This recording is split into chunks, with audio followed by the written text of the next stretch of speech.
after 7 in the evening. Having finished a day's work, I headed straight home from the office. Lately, it's been a daily routine for me to head straight home like a homing pigeon as soon as work ends. Our home that we bought as a newly built house 10 years ago. I used to often grab a drink with colleagues after work. Overdrinking and coming home late, scolded by my wife, Susan, was not unusual. That wife is no longer here. She passed away from cancer 2 years ago. She was just 42 years old. Since then, I started coming straight home. My name is Mike. As I approached the front gate, I heard laughter from inside the house. My son, a 7th grader, my daughter in 4th grade, and Susan's sister, Jessica. In these 2 years since they lost their mother, Jessica has played a big part in making sure the kids haven't felt too lonely and recently helped bring back their smiles. Jessica, divorced 3 years ago, had moved back to her parents' house, about a 10-minute walk from ours.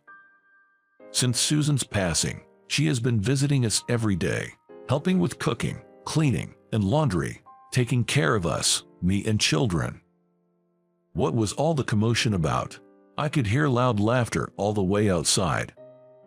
As I walked into the living room, taking off my suit jacket, Jessica immediately came over to me and apologized. "I'm sorry. I should have come out to greet you," and took the jacket from me to put it away. Because when I asked Aunt to whistle, she couldn't make a sound and made funny faces trying. My daughter said, clutching the belt of my trousers. Then, she urged me to whistle as well.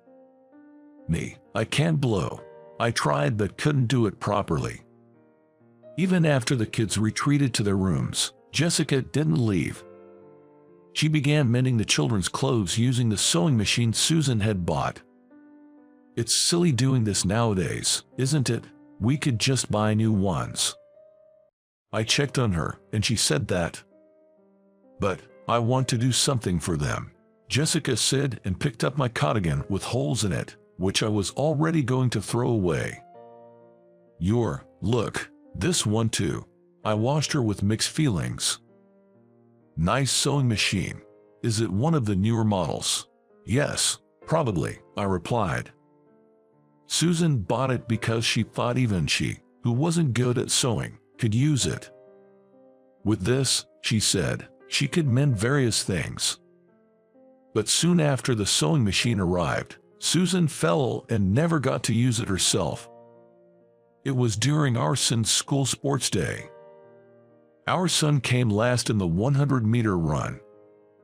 He joined us, shoulders slumped in disappointment, as we waited with lunch prepared. I teased him about coming in last and laughed. He sulked. Jessica then said, smiling, "Coming in last is still a kind of first place, isn't it, if you count from the back?" Our son nodded vigorously, perked up, and bit into the sandwich Jessica offered him. I exchanged glances with Jessica, who was smiling warmly, as I grinned at our unfazed son. "Susan, your sister Jessica is indeed remarkable," I murmured to my late wife, Susan, in my mind. Another year passed as Jessica continued to come to our home and became almost like a mother figure to our children. And then came the 3rd anniversary of Susan's death. I was summoned to the family home over there by Susan's father, my father-in-law, and Jessica. My father-in-law used to be the CEO of a publicly traded company. So, the house he lived in was quite impressive. Once I was led into the living room, my mother-in-law, who brought in some tea, spoke a few words to me and then quickly left the room. The father-in-law sitting in front of me had a serious expression, quite different from his usual casual attitude. The tense atmosphere had me on edge, wondering what was going on. "Mike, it's been 3 years since Susan passed away, hasn't it?" "Yes, time flies." My father-in-law nodded in silence.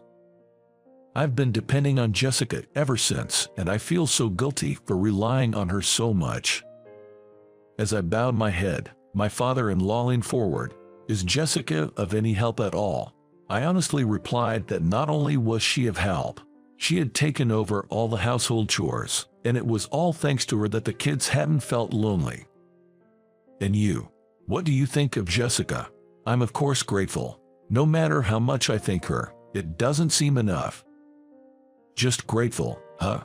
I was at a loss for words, unable to grasp the meaning of his words. "So, are you willing to accept it?" "What?" I was taken aback by his unexpected words. Then, my father-in-law added, "Will you marry Jessica?" This time, I was too surprised to speak. He once again confirmed that I didn't have a girlfriend. "Won't you consider it?" He said it was fine if I didn't answer right away. He mentioned that both of us were not young. She's already in her mid-40s, and I'm almost 50. We are not strangers to each other, so he suggested why not be together. This was absolutely shocking to me. But my mind was made up from the start. There wasn't a shred of doubt. Jessica is Jessica. She is my wife's younger sister, my sister-in-law. That will never change. However, I hesitated to answer immediately and postponed my reply to my father-in-law. But then, an unexpected situation arose. I was diagnosed with cancer during the company's health checkup. It was like I was seeing everything go black, thinking that after my wife, now it was my turn. However, after detailed examination, the doctors assured it was in the very early stages and it would definitely be cured. So, I was hospitalized for about 10 days. On the first day of hospitalization, when Jessica, who had come to accompany me, was decorating my bedside table with flowers, I told her about the marriage proposal from her father. I was shocked. "It's Jessica and me, you know. Is that so?" She shrugged her shoulders and lowered her head. I was thinking about how to refuse while being hospitalized. I don't know if the timing is good or bad. When I jokingly mentioned it, she bowed deeply and apologized. "I'm sorry. It's not something you need to apologize for, Jessica." When I told her this, she shook her head. If I had endured more and not divorced, even my father. It was her father who had introduced her to her ex-husband. He was an employee at the company he valued, and Jessica had met him several times before deciding that she could marry him. However, once they started their married life, it became apparent that his intentions were to win over his father-in-law, who was the CEO. He often left home and had a bad reputation among women. Moreover, he acted irresponsibly in the company, taking advantage of his position as the CEO's son-in-law. My father, he was deceived by him too. After the divorce, he had apologized to her when she returned to her parents' home. So, I think my father feels guilty towards me. That's why he made such a request to you. I too had, vaguely, heard not so good things about Jessica's ex-husband. I can understand your father's feelings, but a relationship between you and me is out of the question. When I blurted this out, she turned to me resolutely. Exactly, you're absolutely right. I'll convey this to my father. Yeah, no, but wait, I'll say it myself when things settle down. I was the one who had received the consultation from my father-in-law. I thought it was proper for me to respond myself. The day of discharge arrived. Jessica had offered to come to help, but I politely declined. Having nothing to do during my hospitalization, I spent the day lost in thought. I wondered if my indulgence with Jessica was the reason my father-in-law had come up with such an absurd idea. Therefore, I decided it was best to gradually distance myself from Jessica. I took a taxi from the hospital to my home. I called Jessica on the way. "It's all right, you don't need to be here tonight. I'll order some pizza, the kid's favorite, as a celebration for my discharge." When I conveyed this, she quietly responded, "Understood." That night, as I had told her, while having delivery pizza for dinner, I asked my children if anything had changed at home while I was hospitalized. "We were totally fine even without you, Dad." "Really?" Even my daughter nodded yes in agreement, so I burst into laughter with the kids.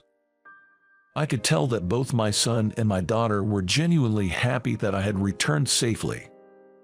However, Auntie was acting a bit strange. My daughter mentioned as if she just remembered. When I asked how strange, it turned out she had been drinking alcohol in the kitchen while preparing dinner. My son agreed. As far as I knew, Jessica was not exactly a heavy drinker, and she never actively chose to drink. I didn't know what had happened to Jessica, but I had an intuition. I was sure it had something to do with the marriage talk between her and me that my father-in-law had brought up. The next day, I contacted my father-in-law as soon as I could. He too had something he wanted to talk to me about. "I heard it from Jessica. She wants you to stop worrying unnecessarily. She's concerned you are troubled because of me." Even though I had asked her to keep it a secret, she had spoken to my father-in-law. He apologized, wishing the talks of marriage with her had never happened. I was more worried about Jessica. So, I told him what I heard from the kids. Eventually, I must have pressured Jessica about marriage, not once but twice. She was drowning her sorrows with liquor because of this. My father-in-law told me not to worry anymore because he had called off the marriage proposal with me. I requested him to convey to Jessica that she doesn't need to visit us every day as before. My father-in-law, agreeing, hesitated a bit before starting. Actually, this was about 6 months before my wife Susan passed away. When work finished earlier than planned, he visited Susan, and they were left alone. "Hey, Dad, I have a favor to ask." Susan apparently approached him. She had a request regarding me and the kids for after she was gone. He tried to encourage her, telling her not to be faint-hearted, but it seemed that she had come to terms with the fact that she didn't have much longer to live. "After I'm gone, Dad, could you mediate between my family and Jessica?" He was dumbfounded by Susan's words. However, Susan continued calmly, lying on her bed, gazing at the ceiling. She can entrust the kids to her younger sister Jessica with peace of mind. Indeed, the kids had warmed up to Jessica, who often visited us. He was at a loss for words. He could have just agreed to soothe his suffering daughter. But he couldn't do that. To him, Susan nearing the end of her life, and Jessica seeking new happiness, were both his daughters. He couldn't casually agree without considering Jessica's feelings. While he was lost for words, Susan spoke again. "Also, it seems Jessica likes him, and not in a strange way," she said. According to Susan, Jessica often said this before she got divorced. How she wished her husband was a man like me. How she wanted to marry a man like me. He fumbled for words to respond to Susan. Then Susan, with a smile, said to him, "If he finds someone he loves, I'm fine with it, but it's still painful. I'm not that magnanimous, but if it's Jessica, maybe I can accept it." In the end, the discussion about marrying Jessica originated from my late wife, Susan. I felt infuriated after parting with my father-in-law. At him, at Jessica, and most of all, at my deceased wife Susan. I returned home with this rage. The moment I got back home, my daughter came to me and started fussing. "Auntie isn't coming, I'm hungry," clinging to me. I handed some money to my son and told them to go eat whatever they liked. Then, I went to the back room unconsciously and stood before the sewing machine Susan had bought. She bought it saying that even though she was bad at sewing, this machine would allow her to mend things. What is there to mend? In a fit of rage, I picked up the sewing machine and threw it against the wall with all my strength. I collapsed on the spot as all my strength drained away. And I cried. The next Sunday. That day the sky was clear from the morning. I decided to have a barbecue in the yard with the kids.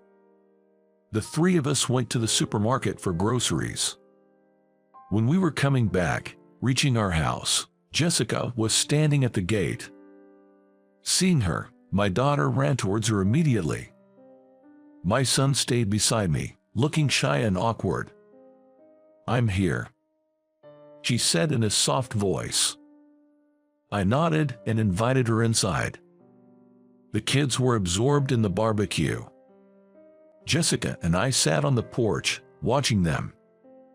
It was a typical Sunday afternoon scene, one you could find in any home. "I spoke to your father." She nodded affirmatively. "Did you know too, Jessica, about what Susan was thinking?" When I asked, she shook her head in denial. Then, she rushed to where the children were absorbed in grilling the barbecue. In the meantime, I brought a can of beer from the kitchen refrigerator. I intended to bring one just for me but brought one more for her. "Hey, don't grill everything at once. Your aunt and I are going to take it slow." While calling out to the kids and sitting back on the porch, Jessica placed some grilled barbecue on a small plate beside me. I received the plate and offered her the can of beer in return. "Thank you, but I'll pass on the alcohol." "It's fine. Have some. It goes well with the barbecue. It's surely delicious." She accepted the can of beer I insisted on. And we both opened the pull tabs at the same time. I didn't start coming here because someone asked me to. She began to talk before sipping the beer. It was her own will to visit us. She always admired and idealized our family. She thought she could have it someday. But divorce made that dream impossible.